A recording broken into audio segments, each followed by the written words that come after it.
I want to put my glasses on first so I get this correct and introduce Patrick Hoeffel, who's the head of partner success at Lucidworks.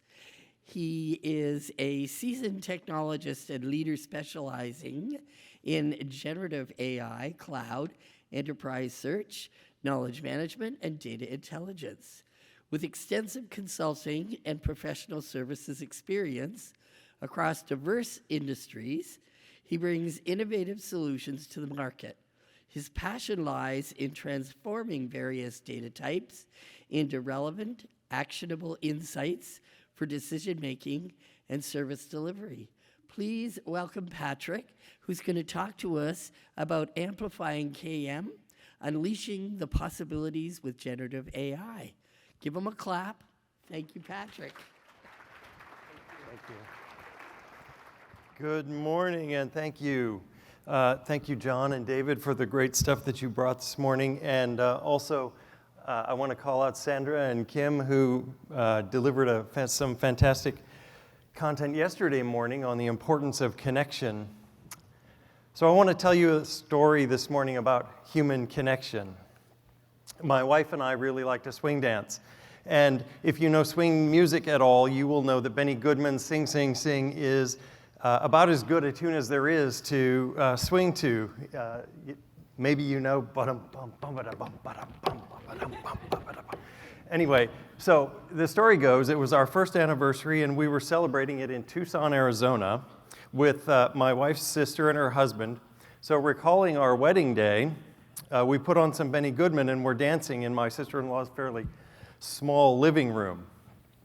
So it was feet here and hands there and a twist here and a turn there, and all of a sudden my elbow and her cheek kind of connected, and straight to the floor she went. So it wasn't exactly the kind of anniversary connection that I had hoped for. But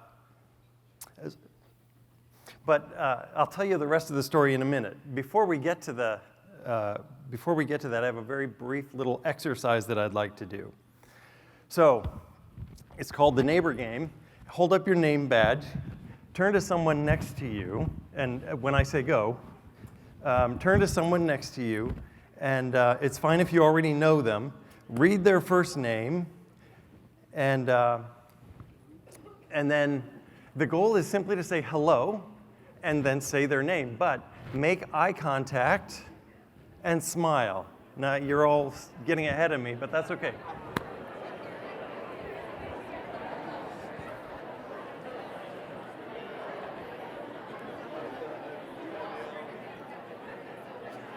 Okay, good job, good job.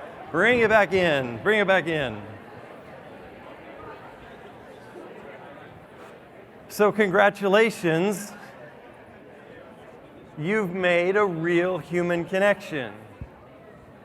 Simply by saying hello, using their name, making eye contact, and smiling. I see you all smiling.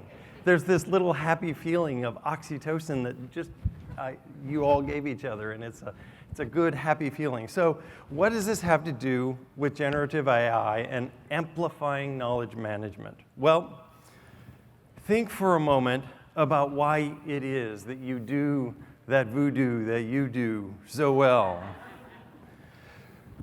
Presumably, most of you in this room either are knowledge managers, or you support knowledge managers, or like me, you provide tools to people who are managing knowledge, and that's really important and valuable to help people do their job better. As a knowledge manager, you live in a sea of documents and data and tools. Your job is to make sure that the information your organization needs gets organized and is available wherever and whenever it's needed. The knowledge that you manage is exactly the information that facilitates human connection and allows business to get done.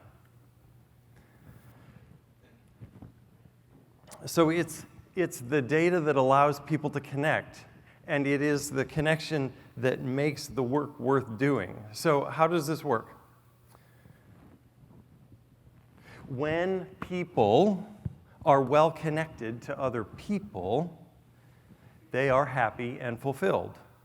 And research clearly shows that this creates a positive and productive work environment. When people are well connected to information, you get productive people. And when, as knowledge managers, you have the opportunity to combine happy and fulfilled people with productive people, then you guys are superheroes. And we all need superheroes. So how does generative AI help with knowledge management? In a number of ways, and I categorize it into 3 general buckets. One bucket is document enrichment, and we've talked about this week. This isn't going to be complete, this is groundbreaking, right? Document enrichment, information findability, and text generation. Those are the 3 buckets, and we'll look at each one. So in terms of document enrichment, these are things that are mostly not super new. It's just that AI helps us do them better, more effectively. And in some cases, especially if you have a fine-tuned model that can help your categorization work better. It can help your entity extraction extract more accurate entities. Entity and relationship extraction for building knowledge graphs. It's super valuable, but this next one is the one I really want to highlight on this slide. Summarization. This is actually a generative AI superpower, and if you don't use anything else in your data enrichment, use this one, because it really is going to make an important difference, and is really good at it. Creating vector embeddings, this is the last one, and it's sort of part and parcel of how generative AI structurally, organizationally works, creating vectors. Parenthetically, for those of you who are data scientists, I get why llama is used in so many of the names of large language models, LLM. Would someone please make one and call it Victor so that I can say, I need a vector, Victor? And don't call me Shirley. Okay, so document findability. Semantic vector search is obviously something we've heard a lot about this week. It reduces the need for manual curation of a lot of the word elements, phrases, keywords. It better understands the question that you're asking. Neural hybrid search is taking the best of lexical search, marrying it with semantic search or vector search, and producing in a single query a single score that allows you to compare one to the other. It's extremely valuable. Query time entity and relationship extraction, again, being able to parse out, as David suggested this morning, capturing those particulars that are meaningful. That's really helpful. You've been hearing all week about retrieval augmented generation, so I'm not going to dive deep into that. You pretty much get it. It's valuable. With respect to the way Lucidworks approaches document findability, I'll just say, if your data is large, if your data is complex, or if your processing needs to be on-prem, we can help you with that. Give us a call, and we can talk about it. The last piece, text generation. Here's another one of the superpowers of generative AI. It can act as your editor, proofreader, or professionalizer, something that you can use today, and you don't even need a fine-tuned model to do it. If you have written something, maybe an email, or maybe a paragraph, or maybe even a document, you can hand it off to the generative AI system and go, can you make this better? Can you make it a little bit shorter or a little bit longer or a little bit more professional or a little bit more funny or a little bit more less funny or a little bit more, whatever you want it to be, it will take your text and make it a little bit cleaner. Creating outlines is something that it can do very well, especially if it's not super specific to your exact content area. And again, if you need it to be more specific to your content area, then a fine-tuned model will significantly improve that. Generating question-answer pairs. Again, it's extremely good at that, and something that John alluded to just a few minutes ago. So that's just the beginning of what generative AI can do. There are so many use cases, and we will find more. But there have been lists like this kind of floating around all week, and more are coming. One thing to bear in mind, though, that these are just the few first fruits of, we are 1 year into generative AI and ChatGPT. In 5 years, in 10 years, in 30 years, imagine where we are going to be. So today's AI is like a junior intern. They're handy, they're useful, but they require a lot of hand-holding and training. So who knows what this is? Anyone? This is a 1993 Apple Newton, the least successful product Apple ever launched. It's important, though. The Newton died, but then it lived. The Apple iPad is actually the most, I would submit to you, I don't know, I don't have the numbers, but I would submit to you it is one of the most successful products that Apple has ever created.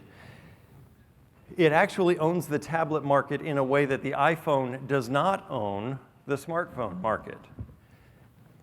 Today's AI is like the Apple Newton. It is but a shadow of what it will be in the future. That little intern that you have today, that junior intern, is going to grow into a full-fledged data analyst. It will grow into a test generator. It already is. A test runner. It already is. It'll be a system with an IQ of 1,000 in less time than it takes your kids to grow up. It will be your driver. It will be your tailor. It will be your cleaner, your maid, your drive-through line order taker, your septic tank cleaner-outer. It will be your window washer, your recycling sorter, your cook, your barista. So what do we do with that? I want to talk about what it won't be, what AI will not be. It will not gaze lovingly into your eyes and make you feel seen and deeply known. It won't remember the smell of your hair or the way your eyes twinkle when you laugh. It won't understand the softness of a puppy like the one outside the door, or the way the wag of its tail makes you feel. It will never know the smell of morning coffee, or the way that warm feeling goes down your throat the first sip of the day. It'll listen to you talk about the pain of your first heartbreak, but it will never know how those things feel inside of you, and it will never hold you when you cry. It won't reminisce about the good times we had at KM World 23, and it won't miss you when you're gone. As for my wife, who I laid out flat on the floor in that apartment in Tucson after our connection, I'm happy to report that she was fine. She's in the back. You can ask her yourself. We laugh about it fondly to this day, and AI won't do that either. So turn back to that person next to you that you said hello to, give them a fist bump, and tell them it was great connecting with you today. I can't wait to see you back here again next year. Thank you for your attention.